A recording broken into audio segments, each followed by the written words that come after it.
Los griegos hacían una cosa que era prácticamente idéntica a lo de los egipcios. Le llamaban soma al cuerpo, de ahí viene lo de somático que utilizamos hoy en día. Le llamaban psique al alma, viene psicología. Wow. Le llamaban nous al intelecto y neuma al espíritu. Y es la misma estructura. Hay un alma viajera y la suma de los dos es el espíritu. Y entonces aparecieron las hermanas Fox. Fue una bomba tan grande que 7 años más tarde había 3 millones de adeptos al espiritismo en Estados Unidos. Si nos juntasen lo que tenemos de sólido material, lo juntasen y lo comprimiesen todo, en lugar de estar en cáscaras huecas, tendríamos una bolita de 0,05 milímetros. Eso es toda la materia que tenemos aquí, en este cuerpo. Es decir, estamos fundamentalmente huecos. Y entonces aquí la pregunta que cabe preguntarse es la siguiente. Ahí en eso, que es una suma de bolitas juntas y que hacen un aspecto, ahí ¿dónde están los recuerdos, por poner un ejemplo?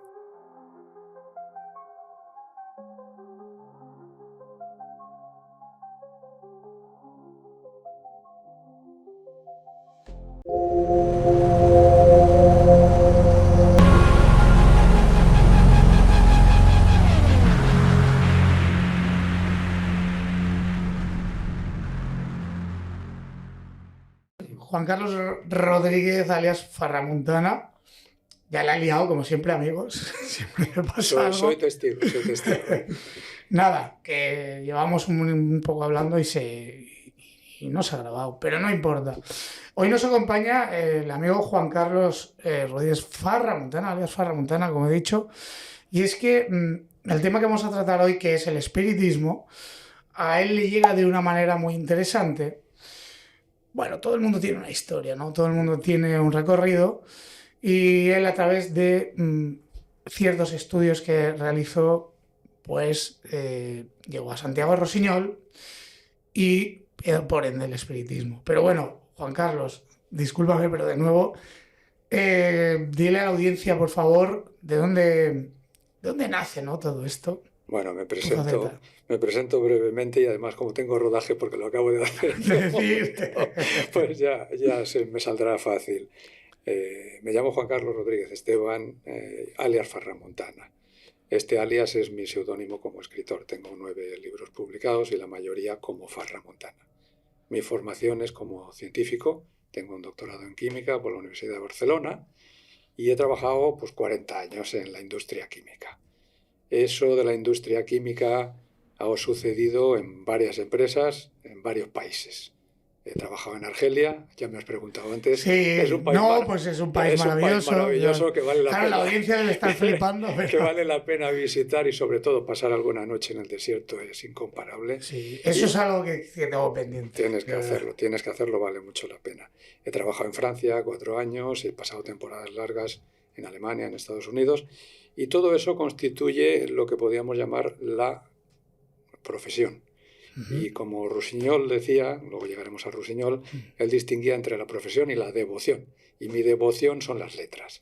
Total, que cuando acabé... Que de profesión eras científico, bueno, de ciencia... científico, es verdad que al final, lo de científico, en la universidad, cuando hice el doctorado, hice investigación, pues artículos sobre descubrimientos, patentes, historias de esas, pero luego cuando te metes en el mundo de la empresa, pues lo que hice fue gestión, porque era a nivel directivo. Entonces, ya la ciencia tienes que dedicarte a refrescar porque ya no haces ciencia. Pero el caso es que cuando acabé y me jubilé, pues me dediqué a la devoción, que son las letras. Oye, ¿y de dónde te viene lo de Farramuntana? Pues lo de Farramuntana es una composición curiosa porque a mí mi abuelo me llamaba Farraguas. Es una palabra que está perdida ya, casi nadie la usa, pero que significa un chaval que va desastrado, con el pantalón, ¿no?, roto, caído, sucio. Y éramos una familia muy modesta en Aranjuez, en unas casas sindicales. Y mi madre, a pesar de los pocos medios, pues me procuraba llevar arregladito. Total, que ya se enfadaba mucho de que mi abuelo, lo hacía para chincharla, me llamara Farraguas. Pero a mí el nombre me encanta. Sí. Y de Farraguas y de la tramuntana, que es un viento que me hechiza y que tiene conexión conmigo en la Costa Brava, pues sale Farramuntana. Y eso ha sido el nombre que he utilizado en algunos de los libros que tengo publicados, que de alguno de ellos hablaremos después. Genial. Esto se lo pregunto a todo el mundo, pero no sé si tienes redes sociales o las quieres decir, Bueno, o la alguna verdad página es que web donde puedan sí. encontrar tus libros, por ejemplo. Bueno, los libros basta con que escriban en Google Farramontana y se los van a encontrar, porque algunos de ellos han tenido mucha aceptación. Y luego con mi nombre, Juan Carlos Rodríguez Esteban, también encontrarán otros libros. Tengo algunos que están en castellano y tengo algunos que están escritos en catalán, porque lo que te estaba contando es que cuando llegó la jubilación me dediqué a las letras. Y de esa dedicación a las letras nació pues una locura, que es que alguien me sugirió, y yo me puse a ello, pues hacer una segunda tesis doctoral, en este caso en el mundo de las letras. Y la hice Wow. sobre Santiago Rusiñol. O sea que yo soy doctor en química y doctor en letras. Un segundo, para la audiencia que no sepa quién es Santiago Rusiñol, lo digo porque Vale. igual no lo conocen, a mí me sigue mucha gente de Sí, Latinoamérica y quizás no le conozcan. Yo creo que seguro. sí, que yo tengo una Les habrá audiencia les conocida sonará, les sonará. y los que somos de aquí, la UCA del señor Esteban nos la Sí, tragamos en todos. el cole, Entonces, en el cole seguro. Bueno, Santiago Rusiñol fue un artista muy especial porque fue lo que él llamaba un artista integral, completo. Se conoce en Cataluña, se le conoce más como escritor, el auca del señor Esteve, pero el hombre tiene 100 obras escritas. wow.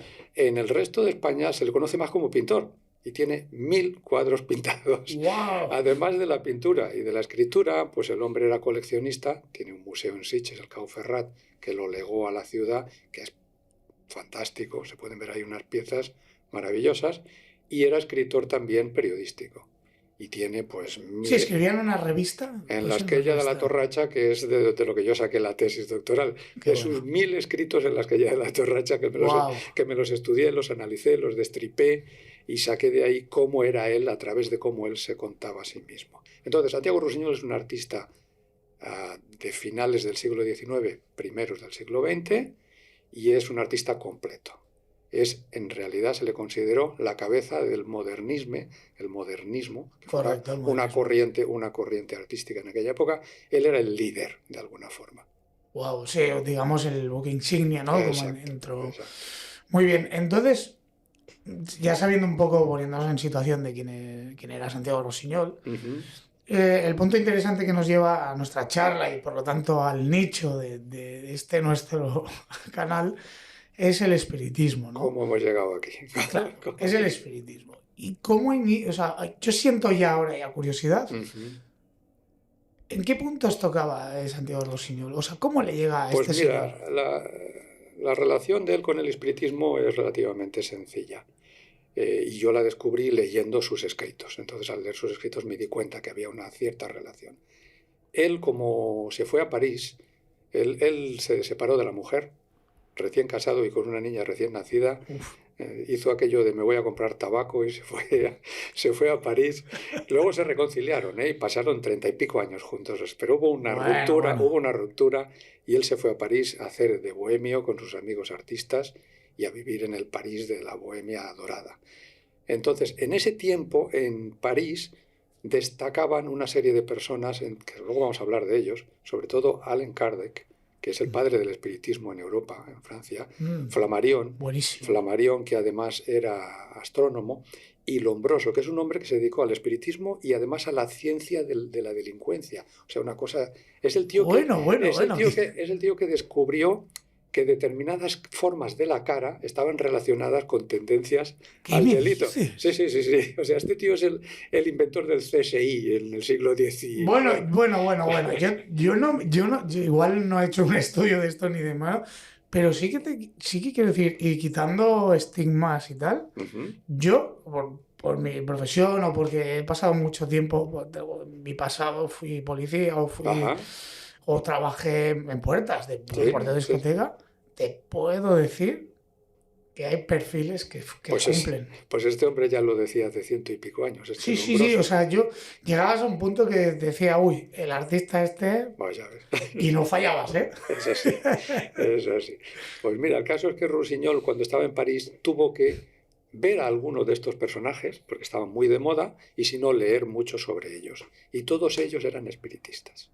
Wow. Entonces ya él empezó a interesarse. Y en París eso era un fenómeno, luego veremos la diferencia con España, En París era un fenómeno de las clases altas. ¿De qué año estamos hablando? ¿De qué años? Estamos hablando de finales del 19 y principios del 20, Okay. entre 1890 y pico, 1900 y poco. Entonces, allí era un fenómeno de las clases altas. O sea, la gente de dinero se entretenía haciendo cositas espiritistas en casa. Bueno, y entonces él, como era de buena familia, aunque estaba en plan bohemio, pues tenía relaciones en las cuales podía ver este tipo de fenómenos. Pero hay otro tema. Antes hemos contado que él era el padre del modernismo. Y el modernismo es una corriente artística que se define de la siguiente manera. Es que es muy curioso, porque es modernismo y es volver al pasado. Pero bueno. O sea, el modernismo es un movimiento en realidad espiritualista, idealista. Y lo que dice el modernismo es que la modernidad, el progreso, eso en realidad es primitivo. Es como hacerse más materialista, más primitivo, más salvaje. Y que volver a lo antiguo, a lo romántico, es ser más moderno. Wow. O sea, es una contraposición de que el progreso en realidad es una manera mala de progresar. Y ellos estaban muy en contra del progreso.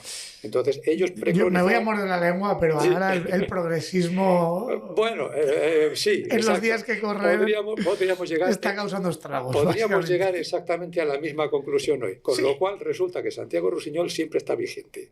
Sí, siempre está vigente. Porque yo creo que es como cíclico, ¿no? Todo esto. Los humanos al final caemos en ciclos sociales, en ciclos culturales. Mira, el resumen que él hacía es muy sencillo. Es lo pragmático, o sea, lo práctico y lo espiritual. Cuando vas a lo práctico y a lo material, eso no es progreso, eso es egoísmo, eso es salvajismo.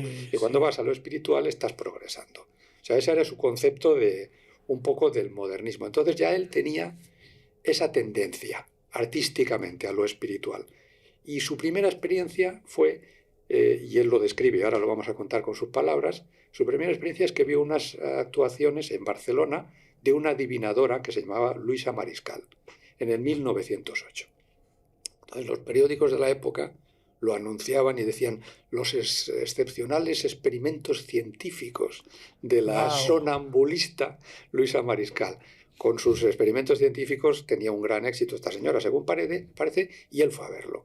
Y él, que era un descreído en realidad, porque aunque era espiritual en lo artístico, decía, no, estos son cuentonchinos, se quedó alucinado con las cosas que le pasaron ahí cuando fue a ver a la Luisa Mariscal. Porque Luisa Mariscal entiendo que ¿qué hacía? ¿Alguna especie de show o alguna historia? Sí, era un show con adivinación, básicamente. Y entonces a él lo cogió al vuelo y le sirvió para adaptarlo a su teoría modernista de esto es espiritualidad y yo voy en contra de los científicos materialistas. Wow. Y lo escribió, mira, y en la glosa, en el escrito suyo de las que ella torracha del 14 de agosto de 1908, decía, la Mariscal, un fantasma sobre la escena, un espíritu sin cuerpo, una visión de mujer que ya no es, como un violonchelo que solo tuviera cuerdas, como una muerta que caminara por una fuerza desconocida. O sea, te describe a la mujer de una manera. Dice, el glosador, habla de él mismo, pensó una palabra que no le dijo a nadie, una palabra guardada en el misterio del cerebro, y ella instantáneamente la repitió en voz alta. Y el glosador sintió una de las sensaciones más extrañas, más misteriosas y más solemnes. Total, que el cerebro se le abría y que había un fantasma o una mujer o sonámbula que le leía el pensamiento como si fuera un libro abierto. Wow. Él lo explicó, dice, continúa escribiendo, lo expliqué y pasó algo curioso. Y aquí es donde carga contra los materialistas. Aquello hacía dudar a dos tipos de hombres, a los tontos y a los científicos. Dice, para los unos era muy misterioso y para los otros no estaba probado. Los primeros porque no leían y los segundos porque en los libros no lo encontraban. Estos dos grupos son los que han hecho quemar a tantos inventores, a tantos genios, a tantos hombres que han tenido la desgracia de ver lo que todavía no está comprobado por quien no lo quiere comprobar. Y dice, la frase final es demoledora, dice, ¿quién detiene más al mundo? ¿Los ignorantes o los hombres de ciencia? Tonto por tonto, mejor serlo del todo. Porque una cabeza vacía se puede llenar, pero una cabeza llena hay que vaciarla antes de la farsa que tiene dentro. ¡Wow! Pero es magistral. Es genial. Es genial. Entonces el tío dijo, va, esto a mí me va de perlas y encima me ha emocionado porque la mujer me adivina una serie de cosas, me gusta. Ostras, encima le acertó cositas y tal. Hostia. Total, al cabo de 2 semanas él ya se ha apropiado del fenómeno Mariscal y vuelve a escribir sobre la Mariscal. y dice, un diario que no recordamos llevaba esta gacetilla. Ayer, después de la primera sesión que daba en Sabadell, murió la mariscal, la conocida adivinadora. Todos esperábamos verla morir. Salía a las tablas tambaleándose, como si ya se aguantara en el aire. Salía vestida de muerta, sin cuerpo, sin carne, concentrada la vida en los ojos, que ya se apagaban, temblando como una hoja antes de desprenderse de la rama. Una descripción poética de cómo era la mujer. Sí. Dice, según decía la gacetilla, el espíritu no encontró cuerpo y voló como una chispa. ¿Por qué sutiles alambres nerviosos recibía la luz aquella alma? ¿Qué ondas enigmáticas entraba dentro de los cerebros? O sea, el tío tiene unos conceptos que vienen de lo de Kardec, de lo del espiritismo, que luego hablaremos de ello. Y acaba concluyendo, dice, había encontrado un explotador, un domador de espíritus, un bruto ambulante, un capataz del misterio. Y es porque llevaba una especie de manager que iba con ella. Y él dice que era un asesino al que no llevaban preso porque todavía no hay una ley que lleve a presidio a los matadores de almas. Total. Como Rusiñol esto lo hacía mucho, y yo lo he detectado en muchos escritos suyos y en muchos, y hasta en pinturas, que es que se inventaba las cosas, porque así le daba más ambiente al asunto. Claro. De hecho, te pinta una fuente del jardín de Aranjuez y te hace la estatua más pequeña o la quita porque le gusta más la composición.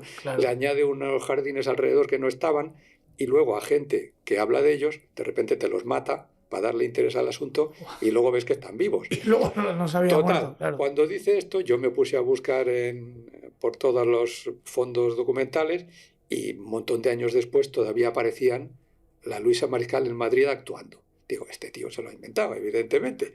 Bueno, y él de paso aprovechó y el explotador este que decía lo utiliza en una novela suya que se llama La niña gorda, que la escribió en Aranjuez, por cierto, y habla del tatuado, que es el manager, que tiraniza a la niña y la saca con juegos de hipnotismo y adivinación de pensamiento. O sea, reproduce la misma película en su novela.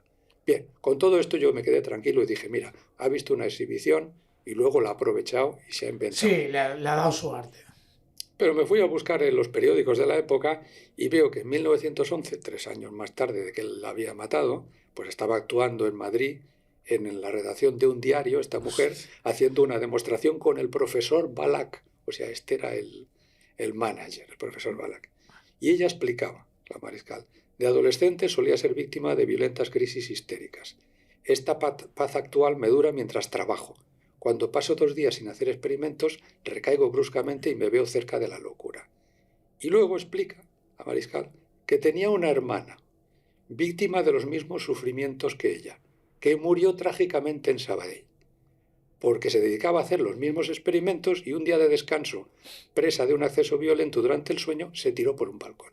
O sea que sí que murió una mariscal, pero era la hermana. ¡Wow! Total, que Rusiñol, el hombre, no se lo había inventado, era verdad, y hay todo un trasfondo aquí que no te deja saber si eran 2 hermanas, si el manager explotador lo que hacía es que cuando se le moría una mariscal sacaba otra. Enganchaba a la otra. O qué hacía. Total que con todas estas movidas lo que ocurrió es que el espiritismo se puso muy de moda. En la propia es que ya la torracha pues acababa. En la época, allí en Barcelona, digamos. Barcelona, ya lo veremos, en Barcelona fue un boom tremendo. Y hacían hasta... Oye, esto engancha, ahora igual me salto, esto engancha, no, igual no, ni lo sabes, pero porque igual me cuadra por lado, esto no engancha a Enriqueta Martí, ¿te suena quién es? Es que, me está resonando todo, ¿eh? Sí. Luego hablaremos de personajes célebres de estos, pero vaya, Enriqueta Martí, Rusiñol, eso podríamos dedicarle hasta otra charla. Porque la mucho esa señora, ¿eh? Sí, él en sus glosas le dedica 2 glosas a Enriqueta Martí y otra al marido de Enriqueta Martí, que además era artista, era pintor también. O sea, se conocían, seguro. Y para que no sepáis quién es Enriqueta Martí, era la vampira de Barcelona, la llamaban, que bueno... Sí, la lió bastante. Que si comía niños, que si tal. Sí. Lo que pasa es que Rusiñol al final la acaba defendiendo y diciendo que por empatía quizás por el marido o si se Bueno, y también porque después de las investigaciones la cosa no quedó clara si los huesos eran de niños, no eran de niños. A ver, toda una serie de películas que quedó la cosa muy... Pero es súper interesante. Sí, este hombre, claro. ¿Qué ocurre? Que todos estos artículos de las que ella la torracha eran de actualidad. Entonces él cubre la actualidad de Barcelona y de Cataluña durante 35 años. O sea que ahí podemos encontrar todas las cosas que pasaron. La Wow. Enriqueta Martí, el cojo de Qué Sanz, bueno, los qué bueno. anarquistas que ponían las bombas, todo está explicado allí con pelos y señales y con detalles de cada persona.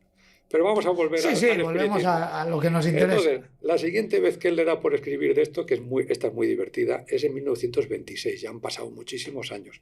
Este es un rusiñol ya bastante mayor, ya tenía 65. De aquella época De aquella 65 época es como alguien aquí era con viejo. 70 y largos. Mucho más todavía. Más aún, Y sí. encima él estaba bastante pachocho porque tenía problemas en los riñones, se pinchaba morfina continuamente. Estaba como adicto, ¿no? He Sí, podido leer, él fue adicto a la a la morfina morfina. desde muy Por un joven. tema congénito, puede ser. Él tenía el problema de los riñones. La excusa fue que se pegó un castañazo en París un día con el hielo que se cayó y se pegó un porrazo. Pero la verdad es que él tenía los riñones mal y en su familia materna todo el mundo tenía los riñones mal y todos acababan muriendo del riñón y todos se pinchaban morfina.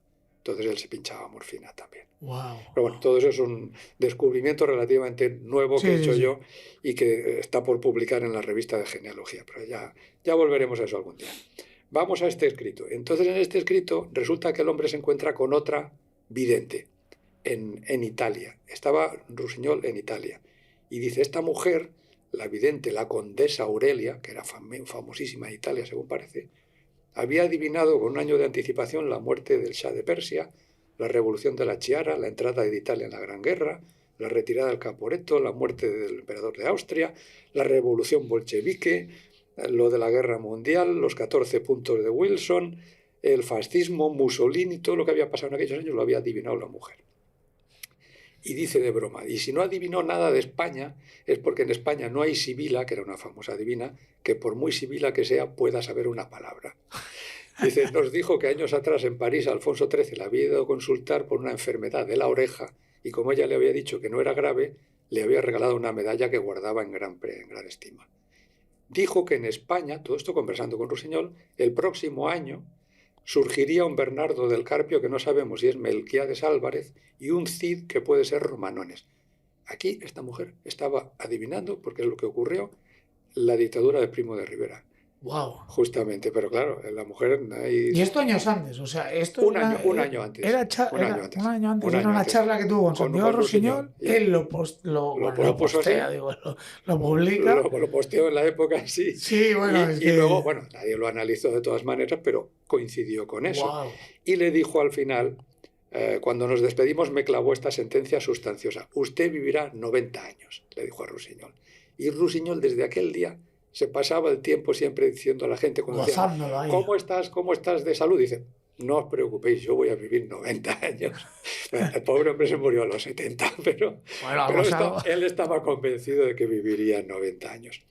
Y la última divertida de Rusiñol, y luego ya entraremos puramente en el espiritismo, pero esta es la conexión de Rusiñol, es que él hizo un monólogo que se llamaba El Prestidigitador, que es muy, muy divertido, pero que tiene mucho trasfondo de espiritismo. Y cuando tú lo lees, está haciendo broma, pero habla de nigromancia, habla de hipnosis, habla del fluido, de la atracción violenta, de los médiums, siempre de médiums que están muy delicados de salud. Este monólogo él lo escribió porque se dio una coincidencia tremenda. Y es que Rusiñol nació en la misma calle, o más bien al revés. Joaquín Partagás es el mago más famoso español que ha habido nunca, catalán. Partagás. Este hombre vivía en la calle Princesa y tenía una tienda que se llama El Rey de la Magia, que a todos los que nos escuchan les convido a que vayan, porque está abierta todavía. O sea, es una tienda ¿Cómo no puedo saber esto? Es una tienda que tiene 100 y pico años, El Rey de la Magia. Yo iba a comprar ahí juegos de trucos. ¿En catalán o no? El Rey de la Magia. Yo iba a comprar trucos para mi hija cuando era pequeñita, para hacerle trucos de magia. Y te venden unos trucos que son alucinantes. Y además el que te atiende es un mago.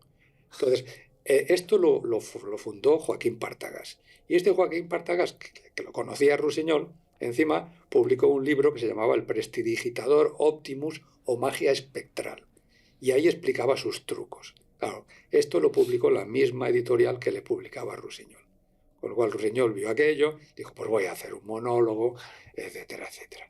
Total, todos esos son las conexiones de Rusiñol por escrito, un poco con el espiritismo. Cuando yo leí esas 2 o 3 cosas, dije, vamos a ahondar un poco en el espiritismo, a ver Claro, ¿no? Que es interesante, de ¿no? qué va el asunto este. Claro. Y entonces me puse a documentarme. Y bueno, pues aquí os puedo contar un poquito lo que yo encontré. Y al final, si te parece, plantearé un poquito la conexión de todo esto con la ciencia actual. Va, genial. Además, a nivel personal, si quieres, también me gustaría conocer qué opinas y cómo ves Sí, esto, ¿no? Porque la gente sí. escucha la palabra espiritismo y lo que le viene a la cabeza quizás es pues, un fantasma, un espíritu, el mundo de las psicofonías. Sí. Luego, no sé si por esa época, bueno, eso fue anterior, quizás las hermanas Fox con la Ouija y todo esto. Vamos a llegar a ellas, vamos a llegar a ellas. Va. Entonces, yo me puse a investigar y claro, pues descubrí, bueno, me enteré obviamente que pues esto viene del origen de los tiempos. Es que no, Claro. Las hermanas Fox son modernas. Son modernas a lo de esto, pero claro. desde el origen de los tiempos, claro, el ser humano más primitivo lo que veía es que la gente se moría, el cuerpo dejaba de tener vida, se descomponía incluso, pero no quería renunciar a que habría otra cosa que continuaba con algún tipo de actividad. Eso ya desde las sociedades paleolíticas. Y le llamaban a esta cosa alma con el nombre que tú quieras en la lengua que tú quieras, pero era el alma. Y decían, esto lo tienes tú dentro. Eso lo dicen todas las sociedades, que coinciden todas. Con lo cual no puedes decir que es que se lo han copiado las unas a las otras. No, que no es un concepto de una sociedad animista como es la japonesa, que le dan alma a todo, sino que es un concepto... Es universal. Es humano. Es universal, concepto humano. Exactamente. Entonces, el alma, además es lo que le da salud y vida al cuerpo. Es decir, es un poco como el componente esencial. Y depende de componentes externos. Muchas culturas pues, decían el sol, ¿no? Adoraban al sol. El sol era el que daba fuerza al alma y el alma la que daba fuerza a la vida. Ese alma cuando se debilita, pues cae con enfermedades. Las enfermedades del cuerpo vienen por la debilidad del alma y hay personas, ya desde las primeras sociedades, son los brujos, los chamanes, que pueden curar y sanar ese alma. El alma. Y que pueden interactuar con las almas de los que ya se han ido y están muertos. O sea, esto es una cosa común que la vamos a ver desde el Paleolítico hasta hoy, siempre. Qué interesante. Entonces, los que desarrollaron esto más, digamos, de una forma más estructurada, porque los primitivos pues era un concepto básico. Los egipcios estamos hablando de 4.000 años antes de Cristo, o sea, hace 6.000 años. Hace 6.000 años esta gente ya decía, el Kat, le daban nombres a cada cosa, el Kat es el cuerpo, el Ka es el alma, que es la fuerza vital, la personalidad de la persona. El Ba es el doble del alma. O sea, el alma tenía un alma quieta y un alma viajera. El Ba era el alma que podía viajar. Wow. Y la suma del Ka con el Ba, lo llamaban Ak, esto es el espíritu, el yo inmortal. Es decir, que el alma que tú tienes estática más la que puede viajar, si se juntan y viajan, es el espíritu. Entonces, estos ya estaban hablando del espiritismo, los egipcios, hace 6.000 años. Pero los griegos, que están considerados la cuna de la cultura occidental, sí, totalmente, sí. Pues 500 años antes de Cristo, que estamos diciendo, pues hace 2.500 años, pues estos ya, Platón o Aristóteles, estamos hablando de filósofos, no estamos hablando ni de la gente de la calle. Sí, no, claro, que era gente lo máximo, ¿no? Estamos hablando de la élite, la crema de la crema. La crema de la crema. Los más. Los más listos. Bueno, es que esta gente, además, tú piensas que esta gente, en aquella época, sabía que la Tierra era redonda. Fíjate. Hablamos de hace 2.500 años y luego nos hemos pasado 1.000 y pico que la gente se creía que era plana. Bueno, hoy en día también sí, sigue todo gente, eso, ¿eh? Pero bueno, eso solo hay que llevarles a dar una vuelta. No me quiero meter hay ahí. que llevarles a dar una vuelta y ya está. Entonces, los griegos hacían una cosa que era prácticamente idéntica a lo de los egipcios. Decían, le llamaban soma al cuerpo, de ahí viene lo de somático que utilizamos hoy en día. Le llamaban psique al alma, viene psicología. Wow. Le llamaban nous al intelecto y neuma al espíritu. Y es la misma estructura. Hay un alma viajera y la suma de los dos es el espíritu. Si cogemos esos dos ejemplos de dos culturas grandes y los miramos en todas las demás culturas, casi siempre sale lo mismo. Y en culturas que no tenían contacto, porque cuando tú te vas, por ejemplo, a las tribus de Sudamérica, Estos no habían visto a los griegos ni habían visto a los egipcios y tienen conceptos idénticos. Y en la vida cotidiana, pues ellos pensaban también que las almas de los muertos podían interactuar con los de los vivos. Eso tenía la culminación el Día de los Muertos. Había un día en el cual se podía interactuar. Mira, México. Exacto. Eso perdura. Es una cosa que viene de antaño. Entonces, las almas la consideraban en todas las culturas reales, pero no vivientes, o sea, no orgánicas, pero podían interactuar. Siempre hay conceptos que se repiten en todos lados. Las almas pueden interactuar con los vivos. De hecho, hasta los propios griegos, cuando escriben, cuando está la historia de Ulises, cuando está en el Hades, se encuentra con almas de difuntos. El Hades es el infierno de los griegos. Correcto. Pues en almas de difuntos que vuelven momentáneamente al cuerpo a base de beber sangre. O sea, todo eso y los vampiros. Fíjate tú de cuántas conexiones hay por ahí. Total. La interacción en todas las culturas, casi siempre, mires la que mires, se produce con los difuntos, con las almas de los difuntos que están en pena. ¿Y en pena qué significa? Que vuelven al diálogo con los vivos porque su vida se ha interrumpido de una manera que no ha sido la esperada. La esperada de morir de mayor, de viejo. Ha sido abrupta, ha sido mala, lo que sea. Entonces vuelven y vuelven. Y luego también en todas las culturas vamos a encontrar que hay almas que se podrían llamar completas. Las almas completas son las que no tienen que ver nada con el cuerpo. Y esos son los ángeles y los demonios. Wow. Esos no han pasado por cuerpo nunca.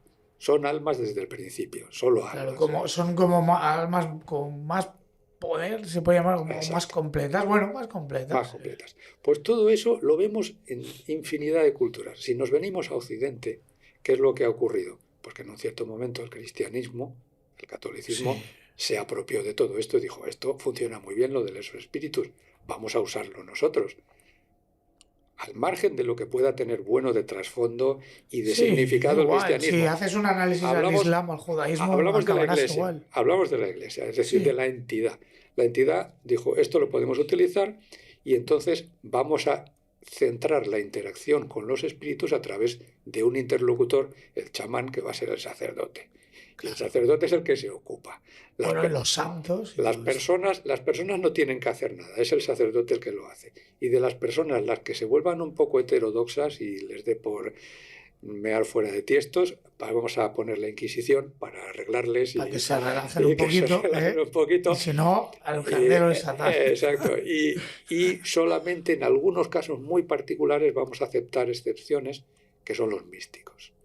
Entonces ahí tenemos Santa Teresa de Jesús, por poner un ejemplo, que a la mujer que veía visiones, que veía espíritus, que se le aparecía a la Virgen. Sí, bueno, las apariciones marianas, pues todo eso, la Iglesia le pone muchos peros, pero al final lo acaba aceptando, siempre y cuando lo vehicule a través de la vía oficial. De su dogmatismo. Exacto. Entonces, todo eso pasaron un montón de siglos en los cuales todo el espiritualismo, o sea, el espiritismo se convirtió en espiritualismo oficial de la Iglesia.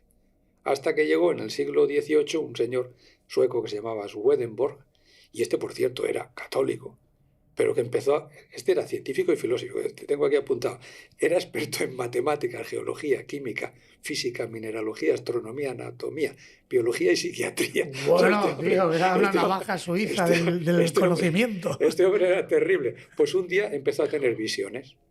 Empezó a tener visiones de espíritus y tal, y se puso a escribir sobre eso. Pero lo encaminó hacia la religión. Entonces escribió 16 libros sobre sus visiones y la Iglesia lo tomó como teología, como espiritualidad dentro de la Iglesia. Pero ya era un individuo, no era un sacerdote. Era un individuo que tenía sus propias visiones. Y un siglo más tarde de este hombre, que este es un poco el precursor, llegó la bomba. ¿La bomba cómo vino? Primero con un caldo de cultivo, que fue una cosa tan... La gente quizá no lo asimilara así, pero una cosa tan sencilla como el descubrimiento del telégrafo por Samuel Morse en 1833. Wow, se le regala. Morse, bueno. Claro, Morse, ¿qué es lo que hizo? Pues inventó una cosa que a la gente le parecía magia, sí. Magia. Con lo cual, ¿qué pasa? Que a la gente se le abrió la cabeza y dijo, cualquier cosa, por fantástica que sea, puede ser verdad. Ostras. Si podemos hablar de aquí al otro lado del océano, que eso es imposible, pues ¿por qué no va a poder ser posible otra serie de cosas? Y entonces aparecieron las hermanas Fox, justo después. En 1847. O sea, justo después, cuando estaba el caldo de cultivo, aparecieron ellas con las mesas. 1847. En 47. 100 años después, 1947, a Roswell, con los ovnis. O sea, bueno. Hombre, Yo relaciono ahí rápido todo cosas. tiene sus conexiones. El caso es que estas que hablaremos ahora de ellas, fue una bomba tan grande que se encuentra en la bibliografía que 7 años más tarde de la aparición de las hermanas Fox, había 3 millones de adeptos al espiritismo en Estados Unidos. ¡Qué barbaridad! 3 millones, o sea, era una religión. O sea, ellas acuñaron el concepto de Ouija porque es como un nombre francés. No, eso salió después. Eso viene de Francia. ¿Pero viene de Francia o no? Ouija es francés y Ja es sí en alemán. Claro, Ouija, claro. Ouija, pero sí, eso fue después, como ahora veremos, ellas fueron intentando, o los que las manejaban a ellas, claro, fueron intentando encontrar fórmulas de interlocución con los espíritus, y uno de ellos al final fue la Ouija. Okay. Un poquito más sistemático, ¿no? Entonces, estas eran dos, Margaret y Kate, que tenían 15 y 12 años. Y esto empezó tan sencillo como que ellas estaban en casa y descubrieron los padres que jugaban con las paredes, que ellas daban golpes en las paredes y las paredes respondían.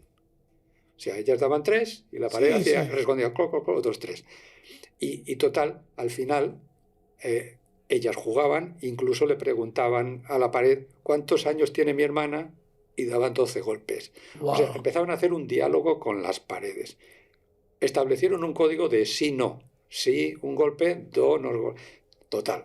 Al final, una conversación con la pared, a través de la cual dedujeron que todas las respuestas las daba un buhonero que había muerto en aquella misma casa y que estaba enterrado en el sótano. O sea, que entendemos que es el alma de ese buhonero estaba ahí. El espíritu. Y ahí nació de alguna forma este espiritismo en Estados Unidos. Las separaron a las hermanas y la más pequeña, Kate, que tenía 12 años en aquella época, con ella ya los sucesos pasaron de ruiditos en la pared a camas que se movían, objetos que volaban, instrumentos que tocaban solos, mesas y sillas que daban golpes y se levantaban. O sea, se multiplicó por 20 la cosa. Total, llegó un amigo de la familia, un tal Isaac Post, que era cuáquero, y él inventó un método, el primero es el precedente de la Ouija, para que las mesas, ya se centraron en las mesas. De todas estas cosas que volaban y se movían, dijeron, vamos a usar las mesas. Las mesas respondían con golpes.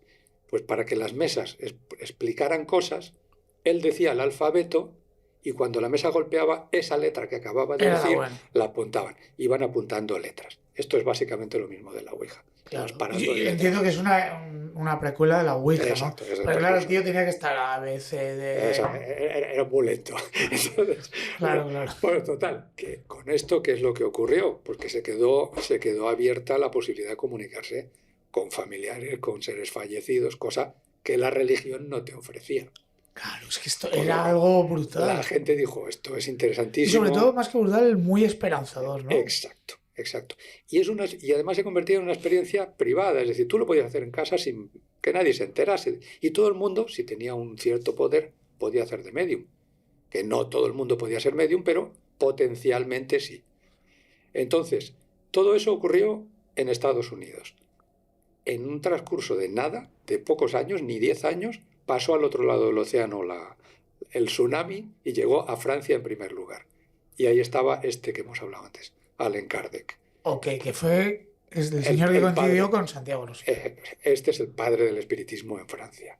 Wow. Y este no se llamaba así. Allan Kardec es que un espíritu le dijo que él era un reencarnado de un tal Allan Kardec. Con lo cual, tenía otro nombre. Tenía otro nombre completamente distinto.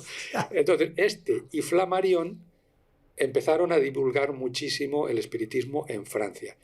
¿Por qué tuvo tanto éxito? Porque eran dos hombres con una cultura científica muy, muy grande. Flammarion era el que había hecho que la astronomía fuera popular. La astronomía hasta entonces era solo para locos, para sabios, para estudiosos. Y él empezó a hacer libros de divulgación de la astronomía y la gente se interesó por la astronomía. No la astrología, la astronomía. Sí, o sea, no el horóscopo, sino las estrellas. ¿Dónde están las estrellas? ¿A qué distancia están? ¿Qué pasa? Todo eso. Wow. Entonces, como era un científico, si de repente el hombre dijo, yo creo en la comunicación con los espíritus, pues obviamente se lo creyó todo el mundo. Y Kardec lo que hizo fue el ideólogo, que era Kardec, lo que hizo fue que convirtió toda una nueva doctrina que él creó en la tercera revelación divina. O sea, él decía, hubo Moisés, que se le presentó allí Dios y le dijo, a partir de ahora vais a hacer esto. Hubo Jesucristo, que bajó como segundo mensaje para decir, a partir de ahora tenéis que hacer esto. Y he llegado yo. Bueno. Y a partir de ahora es la religión científica. Y la religión científica era esta, creer en los espíritus, comunicarse con los espíritus, pero al mismo tiempo la mezcló, hizo un cóctel que era una garantía de éxito. Su cóctel era socialismo utópico, pensamiento pitagórico, o sea, cosas de los griegos, creencias orientales sobre la reencarnación y la moral cristiana basada en la caridad. Total, todo eso le encantaba a todo el mundo, con lo cual en un plis-plas pues todo el mundo se apuntó al espiritismo. Y él decía, una vez más, volvemos a encontrar el mismo modelo de los egipcios, de los griegos. El hombre es el resultado de una triple unión entre cuerpo, periespíritu y espíritu. Y el periespíritu es el que se puede mover, el espíritu se mete dentro del otro y pueden viajar y ya está. Bueno, como decían los egipcios, lo has dicho. Es que vuelve a utilizar exactamente los mismos conceptos. Yo entiendo que bebía de las fuentes, porque entonces ya sí que... Fíjate, el Ka, decían el alma egipcia, es el chi de los chinos y el ki de los japoneses. Entonces, aquí en este caso ya estaba leyendo cosas antiguas y las estaba utilizando. Con esto democratizó la espiritualidad, como hemos dicho, porque ya todo el mundo tenía facultades inherentes, esto atentaba contra el monopolio de la Iglesia, evidentemente, y la gente se podía comunicar con sus seres queridos, podía hasta hacer medicina espiritista, basado en el magnetismo. La gente creía que con tocarse con las manos, y funcionaba en algunos casos, obviamente. Y algunos periespíritus potentes, a esos que convocaban y aparecían, podían curar a la gente. Y Kardec decía, estos son lo que le han llamado toda la vida milagros. Estos son los milagros. Sí, pero funcionó, o sea... Funcionó en algunos casos, entonces había pruebas y, claro, como después veremos, aquí después había el sector de charlatanes. Charlatanes y gente más científica. Y gente más científica. Y luego también hubo una conexión, que a esta se apuntó hasta Jacinto Verdaguer, el poeta sacerdote catalán famoso, con los espíritus en el punto de vista negativo, que eran los exorcismos. Entonces, Verdaguer se metió en el tema de los exorcismos y esto le costó que los comulgaran y le apartaran de sacerdote durante unos cuantos años. ¡Wow! ¿Verdad que le interesó? Pero luego se aceptó. A día de hoy hay exorcistas por parte del Vaticano. Lo que pasa es que eso también, como con lo del misticismo, la Iglesia lo tiene que medir, valorar y controlar mucho. Y adecuarlo a lo suyo. No puedes ser tú de repente yo soy exorcista. No. Claro. Hay un exorcista oficial en el Vaticano y ese es el único.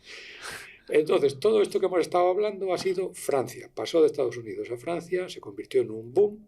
Y como no podía ser de otra manera, España, que estaba al ladito, pues en 1861, muy poquito después de todo esto que hemos hablado, era tal el éxito del espiritismo en España, que el arzobispo de Barcelona hizo un auto de fe es lo que se hacía en tiempos de la Inquisición, de quemar los libros en una hoguera en medio de la plaza. Pero bueno. Quemó 300 libros de espiritismo oficialmente, renunciando a este tipo de influencias. Y la gente, al ver la hoguera, todavía se interesó más.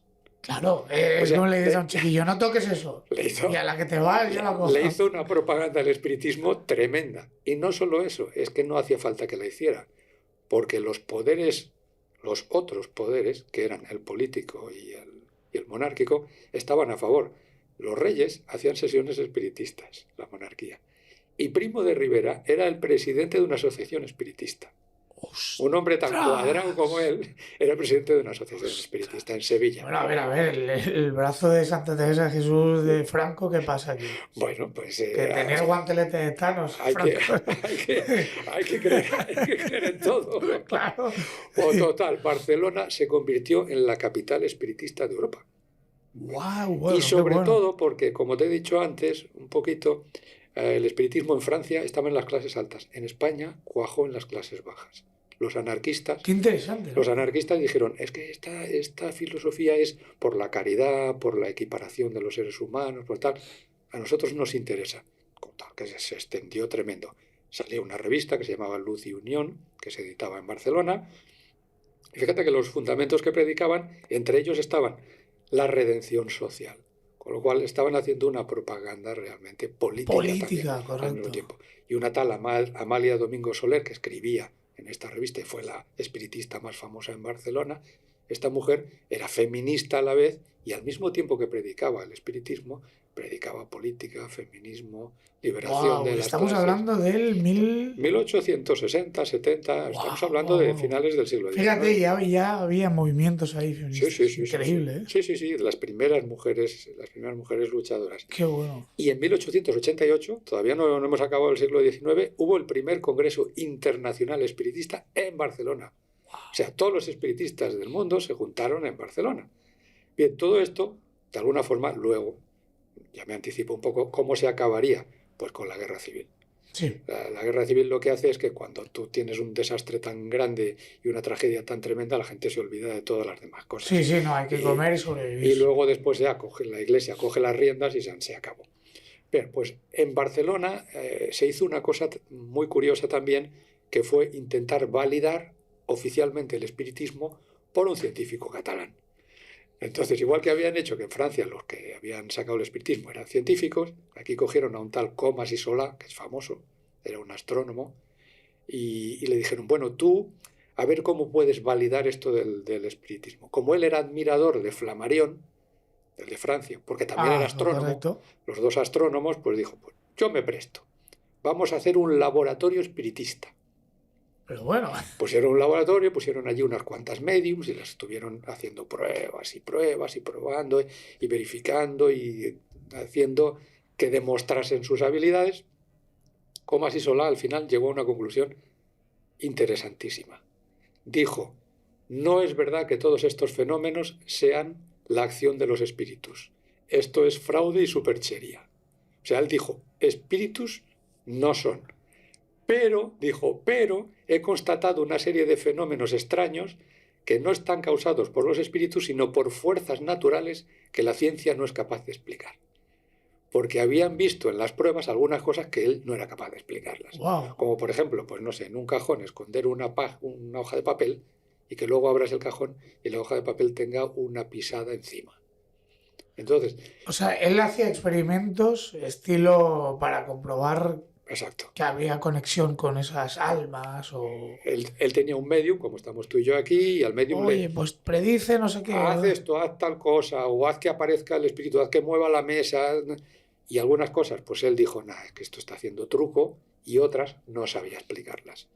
Y su conclusión fue, al final, y aquí pasamos a un cambio muy importante en el mundo del espiritismo, los espíritus no son, es el medium. Y dice, el medium durante el tránsito es capaz de exteriorizar un doble de sí mismo. Estamos otra vez con lo del periespíritu, el alma voladora esa, todo eso. O sea, él decía, no son los espíritus de los muertos, no, es que la persona se puede desdoblar y puede sacar de dentro algo que vaya y haga cosas que nosotros no podremos explicar porque no lo vemos. Ostras. O sea, era contra... Bueno, pero ¿qué es si no es el espíritu? Es espiritismo, pero es un espiritismo del espíritu de la persona, no del de los muertos. Y este hombre luego después pues decía, pues bueno, hay un imperio del materialismo en esta sociedad y yo he visto a cirujanos, él decía, que afirman neciamente que nunca han encontrado el alma en la punta del bisturí. Dice, esta ceguera ha sido heredada por las capas menos cultas de la sociedad. Esto es un concepto muy interesante. La ciencia siempre, esto no lo dice Comas y Solà, lo digo yo, la ciencia siempre va por delante de la sociedad. ¿Qué significa eso? Que la gente normalmente se aferra a las teorías científicas que ya son viejas. Sí, claro, porque entiendo que primero eso lleva un proceso, unos años, unos estudios. Pero lo que ya está vigente lo saben 4, son los Platón, Pitágoras y tal. Claro. Pero lo que sabe la mayoría de gente son cosas que en muchos casos... Cuando sale en la revista Science. Lo que sabe la mayoría de gente muchas veces ya está pasado, no es pasado de moda, es que a lo mejor ni vale. Entonces, ya hay algo nuevo. Dice, claro. La ceguera ha sido heredada por las capas menos cultas de la sociedad, mientras que nuevos horizontes e incógnitas hacen que los hombres de ciencia se vuelvan hacia lo espiritual. Wow.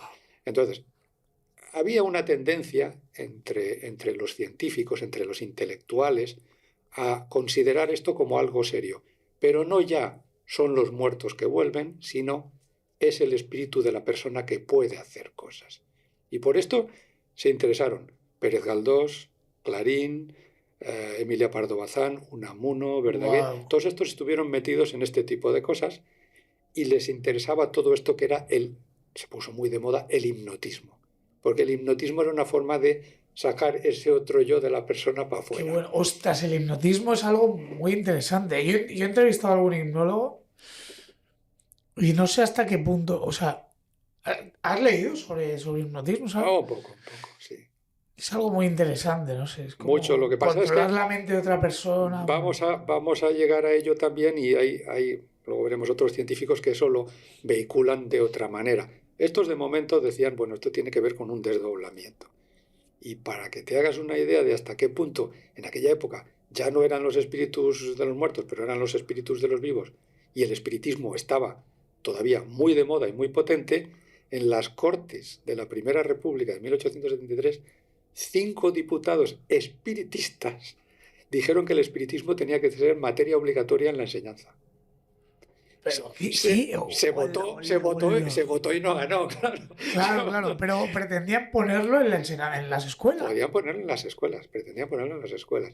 El caso es que la cosa fue derivando, y aquí viene un poco la relación con lo que tú has dicho antes. La cosa fue derivando a través de la hipnosis y un poco el sonambulismo en general, y aparecieron nuevos médicos del alma. Pasamos del chamán y del brujo, correcto. pasamos al psicólogo y al psicoterapia. Al terapeuta. Bueno. Y entonces aquí el que hizo la transformación fue Freud. Freud dijo, a ver, al alma le vamos a llamar, es el cerebro. Y dentro del cerebro está todo esto y vamos a intentar sacar el inconsciente. Entonces, el sacar ese alma fuera del cuerpo... Creo que está por ahí. Está aquí. Sacar el alma fuera del cuerpo es sacar el inconsciente y se puede sacar con hipnosis. Entonces, esa es la parte, digamos, más científica de todavía estamos hablando de principios del siglo pasado. Para concluir un poquito esta visión general del espiritismo, antes de entrar en lo que sería mi visión científica del asunto, y además que quiero plantear una serie de cosas que creo que les van a cambiar la vida a los que nos oyen, bastante. Hoy el espiritismo, ¿dónde anda? Pues en la mayoría de países de Occidente está muy muerto. Muerto, sí. Pero en Brasil tiene 10 millones de adeptos. Wow. En Brasil, o sea, se considera como una religión, básicamente. Como una religión potentísima. Y de los 10 hay 4 que es la rama kardeciana, o sea, los que siguen exactamente lo que decía Allan Kardec hace 100 años. Wow, se ha adoptado su nombre. Exactamente, son los mismos. O sea, Brasil sigue todavía la cosa a plena potencia. Entonces, ahora vamos a hablar quisiera hablar de una serie de, no son teorías, ya son cosas comprobadas, pero del mundo científico más elitista que tienen que ver con todo esto y que pueden plantear como mínimo dudas serias sobre si hay o no hay todo lo que acabamos de mencionar.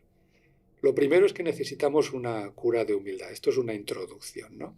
Totalmente de acuerdo. Para la cura de humildad yo muchas veces explico un ejemplo que lo tengo aquí detallado. No somos capaces de percibir muchísimas cosas. Nuestra percepción es muy limitada. O sea, nosotros somos... Los sentidos. Los sentidos. Nosotros somos, pero hasta para lo físico, no ya lo, vamos a decir, etéreo, sino lo físico. Nosotros, bueno, yo voy a correr muy a menudo por aquí, por el puerto, por ejemplo, y cuando corro bien, pues corro a 3 metros por segundo y tengo la sensación de que voy corriendo deprisa. Bueno, yo sé que Usain Bolt corre a 10 metros por segundo. Te desintegra, sí. 3 veces más rápido, y que un guepardo corre a 36 metros por segundo, que destroza a Usain Bolt.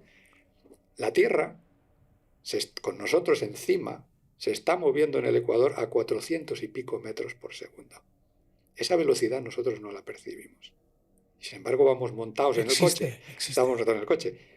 La Tierra gira a esa velocidad, pero la Tierra se mueve alrededor del Sol a 29.800 metros por segundo. Vamos a una velocidad impresionante. Estamos hablando de 30 kilómetros por segundo. Por segundo. Luego el desplazamiento dentro de la Vía Láctea es de 230.000 metros por segundo. Y toda la Vía Láctea se está moviendo hacia una cosa que llaman el gran atractor a 600.000 metros por segundo, a 600 kilómetros por segundo. Vamos, todo eso nosotros estamos montados ahí, pero no nos damos cuenta. Esto es para pensar, vale, las cosas que yo no soy capaz de percibir no necesariamente no son verdad. Es que no soy capaz. Es así, digo, es que es así. Entonces vamos con la primera teoría que quiero compartir y que es interesante. Los científicos a día de hoy aceptan, todos, que el universo empezó con el llamado Big Bang. El Big Bang, sí. Hace la friolera de 13.800 millones de años. Casi nada, ¿eh? Entonces, de la nada hubo una explosión y se creó la materia y empezó a expandirse, a expandirse, a expandirse, a expandirse. Con experimentos que han hecho los científicos, han comprobado que lo que llaman la energía oscura, que es la energía que hace que el universo se expanda, la que hace de repelente. No la materia oscura, la energía oscura. La energía oscura, esa energía está en disminución. Han hecho cálculos y han dicho, dentro de 65 millones de años, parece una burrada, pero al lado de 13.800 millones, 65 es un suspiro. Pues dentro de 65 millones de años, que es el tiempo que ha pasado desde que el meteorito mató a los dinosaurios, dentro de 65 millones se acabará el fenómeno de expansión. Y el universo comenzará a contraerse, otra vez hacia atrás. A partir de ahí, eso experimentalmente está comprobado. Está comprobado la disminución de la energía oscura. A partir de ahí hay dos teorías, que solo puede haber dos opciones. El universo llega hasta el punto cero y se produce lo que le han llamado el Big Crunch. Del Big Bang, el Big Crunch, que es fin del espacio, del tiempo y de la realidad. Se acabó lo que se daba y nunca hubo nada. Ya está. Y la otra opción, que es la más interesante, que es la más aceptada en el mundo científico, es el rebote del Big Bang. Es decir, el universo se contrae y vuelve a expandirse. ¿Qué quiere decir eso? Que se vuelve a producir exactamente lo mismo otra vez. Con un periodo de 13.800 millones. Pero piensa una cosa. Si tú has estado dentro de estos 13.800 millones, en un momentito pequeñito, pequeñito, pequeñito, tú has estado ahí, has existido. Todos los que estamos aquí. Y te has muerto, desde que te mueres hasta que vuelve a pasar, para ti no ha pasado tiempo. Claro. Tú vuelves a nacer y el universo se ha vuelto a crear otra vez. Bueno, pues esto es una forma de validar el eterno retorno, la reencarnación, todas esas teorías de que vuelves a renacer con una teoría científica. Wow. Entonces esto ya da para pensar. No, es brutal porque aquí me vienen muchas cosas a la mente, las teorías de que, bueno, no sé si tienen mucho que ver, pero como que el tiempo es una percepción humana y que todo confluye al mismo tiempo, pero no, pero sí, pero es que hay muchas cosas ahí, hay mucho debate. Hay mucho tema. Entonces tengo 2 o 3 cositas más. ¿Vamos bien de tiempo? Sí, obras, no te preocupes, para aquí no hay límite. Pues mira, primero vamos a leer un pequeño cuento, una de las narraciones mías de uno de los libros, que es divertida, pero que me va a permitir introducir otro tema científico que nos va muy bien para entender todas estas cosas. Esta se llama New Old Future, Nuevo Viejo Futuro, y dice así: la nave aterrizó paradójicamente en la Plaza de Lafón. Su forma era la denominada como L4 en la lista oficial de objetos volantes no identificados, similar a una gaviota con las alas extendidas. Parecía hecha de una sola pieza, de un color que recordaba al del platino iridiado que se utilizaba como un antiguo patrón del metro. Las dimensiones eran moderadas, apenas 10 metros de anchura por 2 de alto. Permaneció 3 días levitando en silencio en el centro de la plaza. La gente se acercaba a aquel cuerpo extraño y lo tocaba sin miedo. Parecía más una escultura que algo venido de otros mundos. Poco después se descubrió que estaba habitada. En su interior se apiñaban de manera imprecisa varios miles de seres vivos, cuyos cuerpos etéreos, como más tarde se supo, estaban compuestos de SPC y FNT. Aquí me estoy inventando dos elementos. Estos 2 elementos inexistentes en nuestra incompleta tabla periódica eran increíblemente ligeros, más de 1000 veces menos densos que el que nosotros considerábamos el más básico, el hidrógeno. Nuestro conocimiento del mundo de las partículas era claramente escaso. No habíamos imaginado que pudiesen darse. Bueno, voy describiendo todo esto. El caso es que la gente se iba acercando a la nave y iban tocando, y resulta que estos seres que eran tan ligeros, tenían la capacidad de penetrar dentro de cualquier otro ser, porque al ser tan ligeros es que, vamos, Claro. luego después hablaremos de cómo se puede entrar dentro de un cuerpo, que es muy fácil realmente. Entonces, ellos se incorporaron a personas que fueran a tocar la nave. Utilizando la regla de 6 conexiones, pues uno se metió en un comerciante, Pedro, que le dio la mano a su amiga en el ayuntamiento, esta a un regidor, el otro se fue a un congreso. Total, a la sexta se metieron dentro de Donald Trump 4. Porque ya era el cuarto Donald Trump. Claro, era el cuarto. Era el cuarto Donald Trump. Y entonces este hombre, al cabo de poco tiempo, apareció en la televisión para anunciar un nuevo orden mundial. Porque en realidad él era U-535, un tripulante de la nave invasora. Wow. Y explicaba su origen, la naturaleza, los poderes de los cuerpos que tenían ellos y la intención que tenían, que era dirigir las vidas de todos los humanos. Y que no tenían ninguna necesidad, solo estaban de vacaciones por el universo. Y como resulta que sus vidas duraban milenios, se aburrían y de vez en cuando paraban en un sitio y hacían unas cosas de estas. Vamos a putear a esta gente. Total, nadie se lo creyó, todo el mundo se puso a hacer la resistencia, etc. Bueno, estos mandaron un par de misiles para destruir el Palacio de Versalles directamente, con lo cual se acojonó toda la audiencia y todo el mundo se achantó. La humanidad entera se rindió sin condiciones.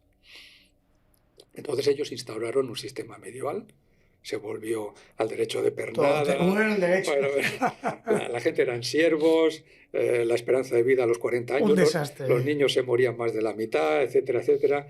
Y 400 años más tarde, estos invasores a los que nadie ya recordaba, porque ya todo había ido funcionando así y ya nadie se acordaba de todo eso, se fueron, abandonaron los cuerpos de los dirigentes y se fueron en su nave en busca de otras distracciones. El sistema que establecieron se perpetuó hasta que en 2789 una revolución en Francia empezó a cambiar nuevamente las cosas. O sea, la Revolución Francesa tuvo que volver. Todo esto, toda esta cosa es para introducir con un poquito de humor y con un poco de literatura un concepto científico, 100% científico, que sí le va a cambiar la vida a todos los que nos escuchan. Porque a partir de ahora nadie va a mirar las cosas de la misma manera que las han mirado hasta hoy. Bueno. Eso creo que sí que... Estoy aquí temblando ya. Mira, es muy sencillo. La pregunta es si todo lo que vemos es material. Y precisamente viene a colación de luego lo que será espiritual y lo que no será espiritual. Nosotros, eso está demostradísimo, estamos hechos de átomos. Estamos hechos de células y las células están hechas de átomos. Los átomos es la unidad más pequeñita que nos construye a nosotros, a este libro, a esta mesa, al techo, a la calle, a todo, al aire, a todo. Todo está hecho de átomos. Los átomos los hemos visto dibujados muchas veces en las películas y tal. Una cosita en el centro y unas bolitas dando vueltas alrededor. Me parece un sistema solar en pequeñito. Sí, exactamente. Pero aquí viene la primera revelación. No lo pueden dibujar a la escala real porque no tendrían papel suficiente para dibujarlo. ¿Y qué quiero decir con eso? El átomo tiene el núcleo, donde están unas partículas, que son las partículas del núcleo, y los electrones que están en la corteza, y en medio está hueco. O sea, tiene unas bolitas muy pequeñitas dando vueltas por fuera, y el centro unas bolitas ahí agrupadas. Entonces siempre las hemos visto como que tienes aquí las bolitas y las otras están a unos 4 dedos de distancia dando vueltas. Bien. Medido a nuestra escala. No, medido realmente científicamente ocurre que el núcleo tiene un tamaño de 10 a la menos 14 metros. Para que la gente se haga una idea, es 0,14 ceros y un 1 al final. Y la cáscara entera, el átomo entero es 10 a la menos 10. Es 10 ceros y un 1 al final. Hasta aquí la gente se queda tan ancha. Eso significa, aquí viene la primera sorpresa, que cada átomo es una especie de fruta con una cáscara y con un frutito en el centro Sí. y lo otro está hueco, y que la diferencia entre lo del centro y lo de fuera es 10.000 veces. Wow. Es 10.000 veces más ancho la cáscara que el núcleo. Y si hablamos de volumen, no de anchura, de volumen, es 1.000.000.000 de veces más voluminoso la cáscara que el centro. Si nos juntasen de lo que nos compone, cuando tú y yo nos vemos y nos vemos tan Sí, sólidos, sí. si nos juntasen lo que tenemos de sólido material, lo juntasen y lo comprimiesen todo, en lugar de estar en cáscaras huecas, tendríamos una bolita de 0,05 milímetros. Eso es toda la materia que tenemos aquí, en este cuerpo. Es decir, estamos fundamentalmente huecos. Completamente huecos. Y el símil, para que la gente lo entienda de la manera más evidente, es imaginarse un edificio hecho con ladrillos de un palmo, que cada uno está separado del siguiente 4 kilómetros. ¡Qué barbaridad! Eso es el cuerpo humano, eso es esta mesa, eso es este techo, eso es la calle. Y sin embargo nosotros lo vemos completamente sólido. Pero está hueco. Está completamente hueco. ¡Qué barbaridad! Y aquí, es que es a partir de ahora. Y todo Claro, eso, sí. pero es que eso sí que no es una teoría, eso está medido. Eso está medido. Entonces, es así. Cuando tú, si pones, por así decirlo, un microscopio, ya no es un microscopio, son otros medios, pero fueras entrando, solo verías hueco. Solo verías hueco. Materia no se ve. Y entonces aquí la pregunta que cabe preguntarse es la siguiente. Ahí en eso, que es una suma de bolitas juntas y que hacen Sí. un aspecto, ahí, ¿dónde están los recuerdos, por poner un ejemplo? ¿O dónde están los sentimientos ahí? Es que esto me ha venido a la mente una teoría que no sé si tiene mucha relación. ¿Te suena la teoría de Penrose y Hameroff? Que es como que hay unos microtúbulos que se conectan de las neuronas a lo que es la existencia en sí. Es una teoría, ¿no? Es una teoría interesante que no sé si tiene mucha relación, pero es lo que dices, ahí donde cabe todo eso. Es que realmente los recuerdos a día de hoy, ninguno de los, ni neurólogos, ni médicos, no saben dónde están. No saben dónde están. Entonces necesitamos, bajo mi punto de vista, es mi opinión personal, necesito otra entidad para que tenga todo eso. Y esa entidad no necesariamente es física. Claro. O sea, no hace falta que sea físico. Es que lo que nos han vendido, volvemos a lo que decía Rusiñol, el ser tan materialista no deja de ser muy primitivo. Es más moderno ser espiritual. Porque resulta que va a ser más fácil creer que determinadas cosas están en un espíritu. No necesitan tener sitio, no necesitan tener materia. Claro. Mientras que en la materia es que no hay manera de entender cómo puede estar. Ese es el asunto. Y vamos a llegar ya a la crema de la crema. No me quiero tampoco extender demasiado con el tema de la dualidad onda-corpúsculo y con el tratamiento de las partículas, pero el caso es que ya desde de Broglie o Einstein se descubrió, esto estamos hablando de hace 100 años ya, y tienen premios Nobel toda esta gente. Todos estos descubrieron que las partículas, todas estas cositas que nos componen a nosotros, pueden exhibir a veces comportamiento de materia y a veces de onda. Es decir, a veces son materiales y a veces no lo son. Ostras. Heisenberg, que es otro que está súper ya admitido está, en la sí. ciencia y tal, nos dice, es que una partícula solo con el hecho de mirarla ya estás alterando su estado y no eres capaz de saber. Si sabes su velocidad, no sabes dónde está. Y si sabes dónde está, no ¿Esto no sabes es su lo del gato velocidad. de Schrödinger? Eso es otra cosa. Eso es otra cosa, pero va está por ahí, relacionado, ¿no? está relacionado. Pero digamos que los científicos nos están diciendo, las partículas pueden ser a veces materiales y a veces no. Y es la misma partícula. Pero puede ser a veces material y a veces no. Heisenberg nos está diciendo, tú te puedes creer que la partícula está aquí, pero a lo mejor está en Sevilla. Y entonces ya llegan a lo del concepto de las partículas virtuales, que son partículas que en un cierto momento pueden transformarse a no materiales y resulta que pueden generar efectos sin que las veamos. Entonces, todo esto es que cuadra muchísimo con el Claro, espiritismo, evidentemente. claro. Y es pura ciencia. Y es pura ciencia. Y llegamos ya a la teoría de cuerdas, y esta es teoría. A día de hoy Wow. no está aprobada. Por favor, explícamela, eso me fascina. Ojalá pudiera. Bueno, pero lo que tú puedas transmitir, No, porque pero bueno, la teoría de cuerdas lo que está diciendo es de que de todas estas historias que estamos contando, la explicación es que existen unas subpartículas, o sea, de las partículas históricas, las que se conocían que eran el protón, el neutrón, el electrón, han descubierto otras más pequeñas, pues todavía hay otras cosas más pequeñas que son las cuerdas, y todas las subpartículas se generan por vibración de las cuerdas. O sea, cuando las cuerdas vibran, generan partículas que no necesariamente son siempre materiales, a veces no lo son. Y las cuerdas están en un espacio-tiempo de 10 dimensiones.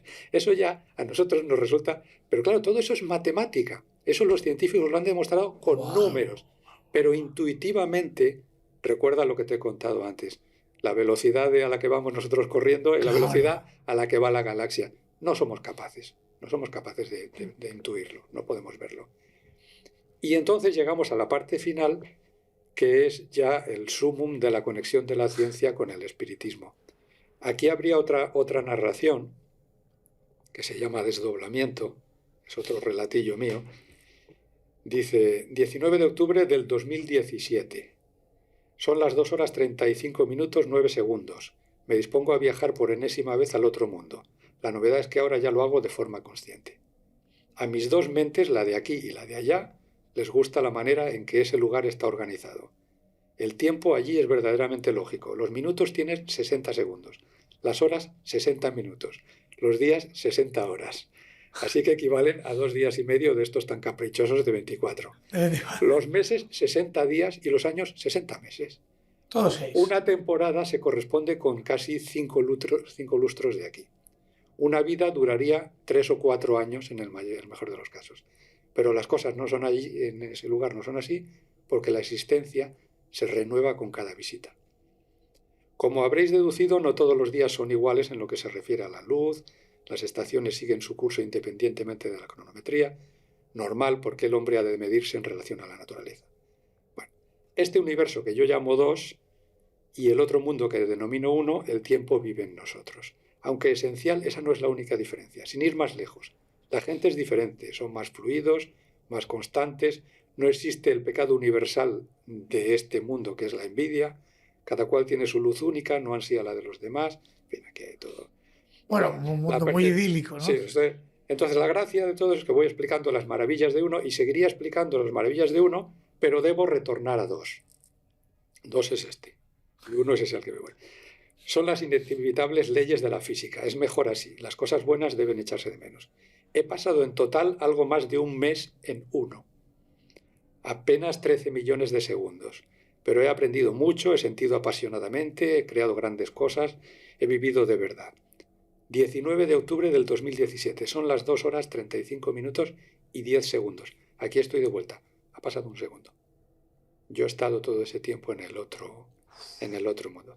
Estoy de vuelta, sigue sin amanecer, la temperatura es de 7 grados, y así repetiré la experiencia en cada instante de estas 7 horas en las que duermo en 2. Luego me despertaré y aunque siga viajando a 1, ya no me daré cuenta de ello. Pasaré el día esperando a una nueva noche que abra las puertas de comunicación con mi mejor yo. Entonces, todo esto es un relatillo que va a introducir una teoría científica probada. Wow. Y es la del señor Garnier, que es doctor en física y que la estableció en 1988.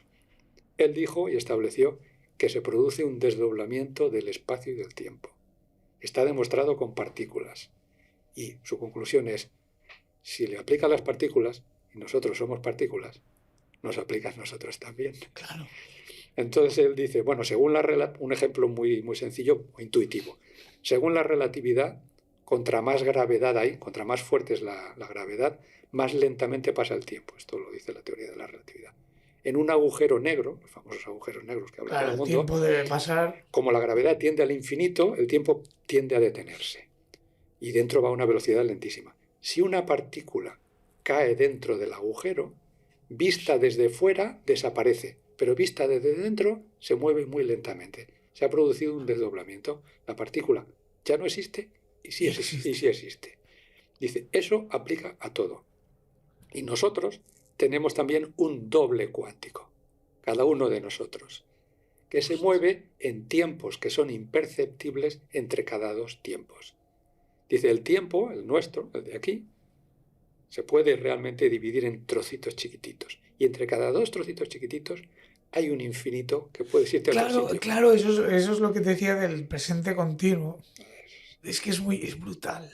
Pues este hombre dice que el doble energético nuestro, estaríamos una vez más hablando del alma, Claro.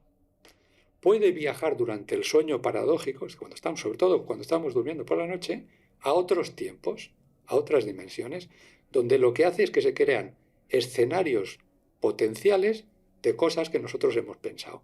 O sea, tú imagínate que tú dices, yo mañana quiero hacer tal cosa, tal otra. Pues tu doble por la noche se va a otro universo y hace allí 45.000 cosas distintas, prueba lo bueno, lo malo, lo peor, y vuelve con información. Y esa sería la explicación de la intuición, de la premonición, del instinto vital, de tantas cosas que a día de hoy no sabemos explicar tampoco. Y todo eso es científico. Todo eso es científico. Qué pasada, tío. No, me acabas de volar la cabeza, básicamente. Bueno, yo básicamente, sobre todo lo de que estamos Qué huecos, maravilla. a la gente lo de que estamos huecos le suele afectar. Sí. Le suele Bueno, afectar más de mucho. uno no hace falta que se lo expliques, que ya se le nota leguas que está hueco. Pero mira, así para concluir, que Sí. me parece una charla maravillosa, realmente, a título personal, Ujú. ¿hay espíritu? ¿Crees que hay algo más? ¿Crees que no es una necesidad básica, explicativa del ser humano para no temer a la muerte, sino que realmente hay algo más? Yo creo en ello. Creo en ello, no, aunque sea un hombre de ciencia y aunque sea material. Es que eso es lo maravilloso, un hombre de ciencia. Pero creo en ello y tengo alguna que otra experiencia que a día de hoy no sé explicar, ¿no? En ese Pues sentido. si quieres, para concluir, ahí que tienes no son ni trascendentes ni importantes, pero cada vez cuando reflexionas y piensas, te dan que pensar. dices, bueno, pues quizá tienen que ver con estas cosas. A mí mi madre me contaba muchas veces, me lo explicó en un montón de ocasiones, pues que se le había aparecido su madre muerta y que le había recomendado una serie de cosas, le había dado una serie de indicaciones. Todo eso es muy fácil de explicar diciendo, bueno, la persona se queda muy traumatizada, claro, te da tristeza y haces por verla, claro. Pero el caso es que ella lo decía convencida, como una visión real. Y entonces yo, pues bueno, quiero darle el valor que puede llegar a tener. Y en mi caso particular recuerdo de niño, cuando vivía en Aranjuez, pues que también la explicación científica sería evidente y cualquier científico a ultranza diría, esto es esto. Pues bueno, yo tenía algunas veces alucinaciones y veía una persona que se me aparecía en la habitación donde yo estaba de niño. Yo tenía 4 o 5 años. Wow. Y entonces, eso es porque yo tenía fiebres altas porque tenía unas faringitis terribles. Giras, lo que fuera. Bueno, que la explicación sencilla es, tienes fiebre, tienes alucinaciones. Sí, pero yo veía algo.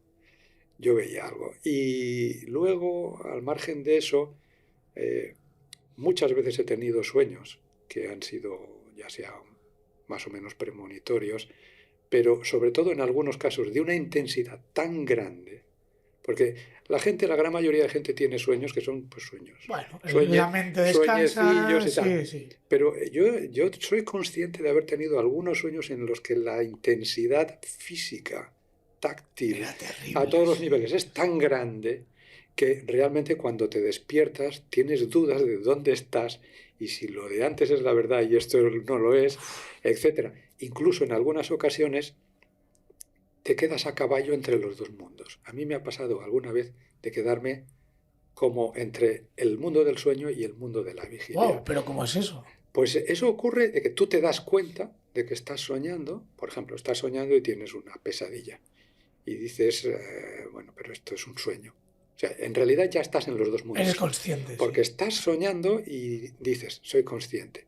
Y entonces intentas despertarte. E intentas levantarte. Y no puedes. Tu cuerpo no se mueve. Sí, pero estás en los dos lados a la vez. Entonces esa capacidad de estar en los dos lados a la vez, a mí resumirla con inconscientes, subconscientes y estados del cerebro y, vamos a decir, secreciones químicas de un órgano que, como hemos explicado antes, está hueco. Pues como que no, como Pues que no bueno, cuela, claro. pues bueno, que no es tan fácil, no es tan fácil. Me resulta, resulta que al final la gente, lo que hemos dicho antes, como se aferra a las teorías que ya están aceptadas, etcétera, y que a lo mejor no son las más modernas, pues no es capaz de aceptar cosas que le resultan más familiares, porque la espiritualidad en realidad es muy familiar. Ay, Entonces, si eso lo tenemos a mano, si lo estás sintiendo, si lo estás de alguna manera percibiendo, ¿por qué te vas a obstinar en claro, decir que no? claro. Simplemente, eso es lo que decía Kardec, por cierto.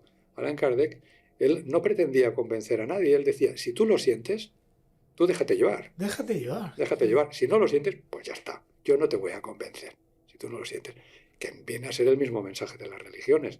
¿Tú tienes fe? Pues muy bien. Claro. ¿No tienes fe? Pues no la tienes. Claro, Ya pruébame está. que no existe Dios. Ya está. Es que es lo mismo. Pruébame que no existe Dios. No puedes. No se puede. Todo lo que sea cuestión de fe o de sentir no es demostrable. Claro, Los sentimientos no son demostrables. claro. Juan Carlos Rodríguez Farramontana. Qué maravilla de charla. Bueno, me alegro mucho. Muchísimas A gracias. ti, a ti. Un placer. Y oye, si quieres volver algún día a hablar de ciencia o de lo que quieras, será Pues, un enorme pues placer, de verdad. pues ya encontraremos otra oportunidad, Una seguro que sí. maravilla. Venga. Amigos, espero que os haya gustado. Creo que ha sido una charla brutal. Y nada, la semana que viene nos vemos con más historias. Hasta la próxima. Venga, saludos a todos.